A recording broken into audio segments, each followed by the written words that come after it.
Reklamo ang inabot ng isang lalaking nagpaputok daw ng armas sa survival training kahit walang permit. May nadiskubre pa ang pulisya sa pagmamayari niyang sasakyan. At yan po ang tinutukan ni Emil Sumangil, exclusive. Isa-isang inilabas ng mga pulis ang mga armas mula sa sasakyan. Pagkatapos nakusa itong buksan ng driver at tumalima sa utos ng pulisya.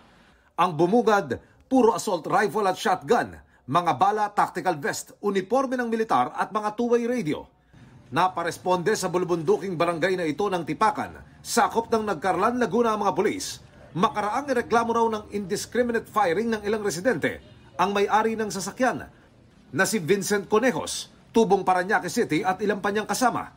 Patuloy naming sinisikap na makuha ng panig si Conejos pero sa paliwanag umano niya sa pulisya, nagkakandak daw sila roon ng jungle survival training. Okay naman sana po yung survival training lang. Kaya lang po, doon sa request nga nila, wala naman silang sinabi na may live firing. At saka hindi naman po firing range yung area na yon. Bukod dito, wala rin daw permit ang grupo.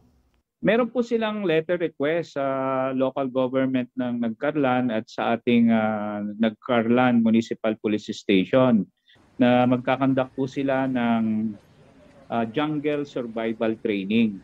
Hinanapan natin siya ng authority to possess yung firearms. Wala po siyang mapakitang papel. Sinampakan na ng reklamong paglabag sa Firearms and Ammunition Regulation Act si Conejos. Pinapacheck po natin ngayon yung mga M16 kung saan po ba naka-issue to, kung government firearms po ito. Nakikipag-coordinate po tayo sa Firearms and Explosive Office ng CSG plus doon po sa Armed Forces na rin po. Para sa GMA Integrated News, Emil Sumangil, nakatutok, 24 oras. Hindi natutulog ang mga balita. Kaya para sa pinakasariwang balita, mag-subscribe kayo sa aming YouTube channel. Para sa mga kapuso abroad, pwede nyo rin kaming makasama sa GMA Pinoy TV at sa www.gmanews.tv.